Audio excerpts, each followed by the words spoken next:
মাত্র ১৯ বছর বয়সে পরিবার কল্যাণ সহকারী হিসেবে যোগ দিয়েছিলেন রহিমা খাতুন। সেই ৩ যুগ আগে যাদের পরামর্শ দিতেন, এখন তাদেরই সন্তান সন্ততিদের পরামর্শ দিয়ে যাচ্ছেন পরিবার পরিকল্পনা, নারীর প্রজনন স্বাস্থ্য, মা ও শিশুর স্বাস্থ্য পরিচর্যা নিয়ে। এলাকাবাসীর কাছে তিনি প্রিয় ডাক্তার আপা। রহিমা খাতুনের কর্মক্ষেত্র চুয়াডাঙ্গা সদর উপজেলার আলুকদিয়া ইউনিয়নের ১ নম্বর ওয়ার্ড।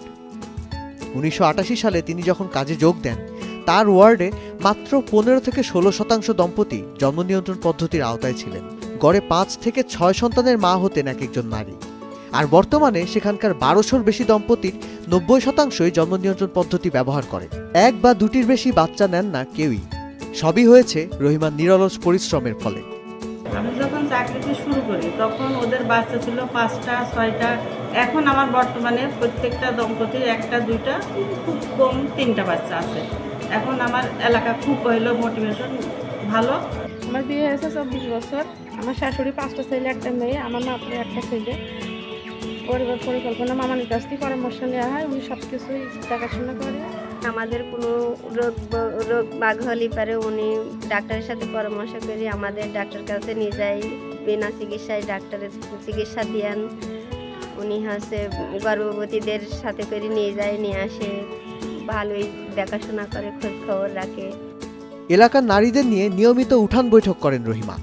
স্বাস্থ্য ছাড়াও বাল্যবিবাহ, ডেঙ্গুর মতো সমস্যা নিয়ে সচেতনতামূলক পরামর্শ দেন তিনি। ঐকান্তিক প্রচেষ্টার জন্য নানা স্বীকৃতি পেয়েছেন রহিমা।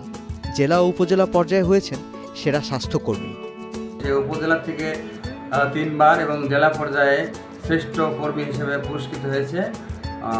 এবং সে অন্যান্য ব্যাপারেও আমাদের ফ্যামিলি প্ল্যানিং ছাড়াও স্বাস্থ্য ইপিআই টিকাদানের ব্যাপারে সে অত্যন্ত দক্ষ এবং মা ও শিশু স্বাস্থ্য উদ্বুদ্ধকরণ, গর্ভবতী পরিচর্যা, এই সমস্ত ব্যাপারে সে অত্যন্ত দক্ষ। মোসাম্মদ রহিমা খাতুন, পরিবার কল্যাণ সহকারী।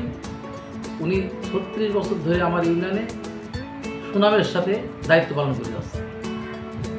আমার জানা মতে উনি উপজেলা পর্যায়ে 3 বার এবং জেলা পর্যায়ে 1 বার শ্রেষ্ঠ পুরস্কৃত হয়েছে এবং বাকি জীবনটা যেন সে সুনামের সাথে চাকরি করে যায়, এটা আমি আশা করছি।